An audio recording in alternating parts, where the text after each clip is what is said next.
एक गांव में शिवम नाम का एक दूध वाला रहता था। उसके पास 2 भैंसें थी। वो हर सुबह उनका दूध निकालता और पूरे गांव में घूमकर बेचा करता था। शिवम का रोजाना का एक नियम था।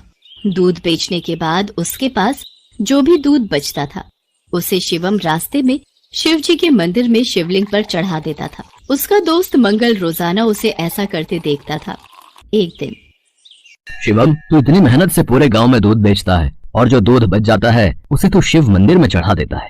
बाकी लोग तो शिवलिंग पर थोड़े से दूध में पानी मिलाकर चढ़ाते हैं। तू भी ऐसा किया कर और बाकी बचे दूध को इकट्ठा करके उसकी दही और घी बनाकर बाजार में बेच दिया कर। इससे तेरी दुगनी कमाई होगी। मंगल, मैं भोलेनाथ को अपना पिता मानता हूँ, इसलिए उनकी भक्ति और सेवा करता हूँ। भोलेनाथ की कृपा से मेरी इतनी कमाई हो जाती है जिससे मैं खुश रहता हूँ। शिवम मंगल की बात पर ध्यान नहीं देता। वो नियम से ही रोजाना दूध चढ़ाने का कार्य करता रहता था। एक दिन मंदिर के पंडित जी ने शिवम से कहा, शिवम, तू हर दिन महादेव का दूध से अभिषेक करता है। तेरी क्या मनोकामना है जिसके लिए तू ये सब कर रहा है? पंडित जी, मुझे भोलेनाथ से कुछ नहीं चाहिए। मैंने कई बार कुछ लोगों को दूध में पानी मिलाकर चढ़ाते देखा तो मुझे लगा भोलेनाथ पानी मिला दूध पीकर कमजोर न हो जाए, इसलिए मैं उनको दूध चढ़ा देता हूँ।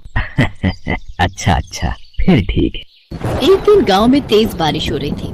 बारिश के कारण शिवम दूध बेचने नहीं जा सका। उसका आज सारा दूध बच गया था। उसने सोचा, आज इतना दूध बच गया है, मैं इसे शिवलिंग पर चढ़ा आता हूँ। शिवम, ये दूध तो बहुत सारा है, ये तो बहकर खराब हो जाएगा। तो फिर मैं इस दूध का क्या करूँ? पंडित जी, मैं ये दूध घर वापस भी नहीं ले जा सकता और ऐसे तो ये दूध खराब हो जाएगा। तुम एक काम क्यों नहीं करते? तुम इस सारे दूध की खीर बनाकर भोलेनाथ को भोग लगाकर गांव में खीर का प्रसाद बांट दो, इससे तुम्हें पुण्य मिलेगा। पंडित जी, ये तो आपने बहुत अच्छा विचार बताया है। मैं अभी जाकर बाजार से खीर का सामान लेकर आता हूँ। शिवम को पंडित जी की बात अच्छी लगी और वो बाजार से खीर बनाने का सामान ले आया। शिवम ने खीर बनाकर भगवान शंकर को भोग लगाया और सारे गांव में खीर का प्रसाद बांटा। इधर कैलाश पर्वत पर भगवान भोलेनाथ के मुख पर खीर लगी देख माँ पार्वती उनसे बोली, ये तो जरूर भगवान कृष्ण की भेजी हुई कोई चमत्कारी गाय दिखाई पड़ती है, जैसे उनका कोई आशीर्वाद हो। देवी पार्वती, ये मेरा प्रिय भक्त शिवम है। इसकी निश्चल भक्ति ने मेरा मन जीत लिया है। ये मुझे अपना पिता मानकर मुझे प्रतिदिन दूध और खीर का भोग लगाता है। ये मेरी चिंता करता है और मुझे बिना पानी मिला दूध चढ़ाता है। मेरे भोले भाले भक्त की भावना देखो, ये समझता है कहीं मैं पानी मिला दूध पीने से कमजोर न हो जाऊं, इसलिए ये दूध से अभिषेक करता है। प्रभु, फिर तो अपने इस भक्त पर कृपा करने के लिए हमें इसकी परीक्षा लेनी चाहिए। तो देर किस बात की देवी पार्वती, हम अभी पृथ्वी पर चलते हैं और अपने भक्त शिवम की परीक्षा लेते हैं। भगवान शिव और देवी पार्वती ने सेठ सेठानी का भेष बना लिया और शिवम के घर पहुंच गए। नमस्ते जी, कहिए आपको मेरे से क्या काम है? हमने तुम्हारे बारे में बहुत सुना है। तुम बहुत ताजा और शुद्ध दूध बेचते हो, इसलिए हम तुमसे दूध खरीदना चाहते हैं। तुम रोजाना अपना सारा दूध हमें बेच दिया करो। हम हर दिन तुम्हारा सारा दूध खरीदेंगे और तुम्हें दूध बेचने के लिए पूरे गांव में भागना भी नहीं पड़ेगा। हमारे लोग यहीं से दूध ले जाएंगे और पैसे तुम्हें दे देंगे। मैं आपको सारा दूध नहीं दे सकता। मेरी भैंसें जितना दूध देंगी उसमें से थोड़ा दूध मैं भोलेनाथ के अभिषेक और खीर के प्रसाद के लिए रखूंगा। पर हमें तो रोजाना बहुत दूध चाहिए। तुम सारा दूध दे दो, भले ही दाम 4 गुना ले लो, तुम्हारी अच्छी कमाई हो जाएगी।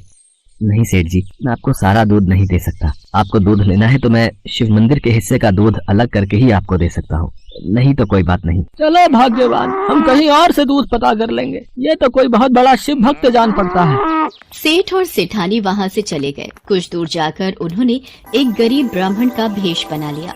देवी पार्वती, अब हमें अपने भक्त की परीक्षा किसी और तरह लेनी होगी। भगवान शंकर और माँ पार्वती मंदिर की सीढ़ियों पर बैठ गए। शिवम दूध बेचकर मंदिर जा रहा था। उसने एक गरीब ब्राह्मण ब्राह्मणी को रोते देखा। आप दोनों क्यों रो रहे हो? मुझे अपनी परेशानी बताओ, शायद मैं आप दोनों की सहायता कर सकूं। बेटा, हम दोनों कई दिनों से भूखे हैं, हमारे पास खाने को कुछ नहीं है।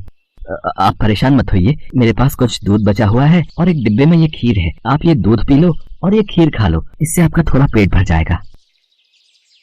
भगवान शंकर तुम्हारा भला करें बेटा, आज तुमने हमें ये दूध और खीर खिलाकर तृप्त कर दिया। यदि मैं आपको भूखा छोड़कर भगवान भोलेनाथ को ये दूध और खीर का भोग लगाता तो वो भी इसे ग्रहण नहीं करते, क्योंकि जिस तरह से मैं उन्हें अपना पिता मानता हूँ तो वो भी तो आपके पिता हैं।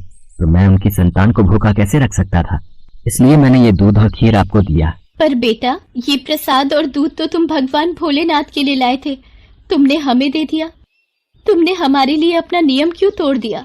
शिवम की भोली भाली और पवित्र बातों को सुनकर भगवान शंकर और देवी पार्वती अपने असली रूप में आ जाते हैं। उन्हें देखकर शिवम उनके चरणों में गिर जाता है। शिवम, मैं तुम्हारी सच्ची भक्ति से बहुत प्रसन्न हूँ। मांगो, क्या मांगते हो? प्रभु, मुझे आपकी भक्ति के सिवा और कुछ नहीं चाहिए। मुझे आपकी भक्ति करके जो खुशी मिलती है, उससे बढ़कर मेरे लिए कुछ भी नहीं। शिवम, तुम मेरे सच्चे भक्त हो। आज के बाद तुम्हारे जीवन में कोई दुख नहीं रहेगा। मेरा आशीर्वाद सदैव तुम्हारे साथ रहेगा। शिवम को अपना आशीर्वाद देकर भगवान शंकर और माँ पार्वती अंतर ध्यान हो जाते हैं। उस दिन के बाद शिवम का जीवन सभी प्रकार के सुखों से भर जाता है।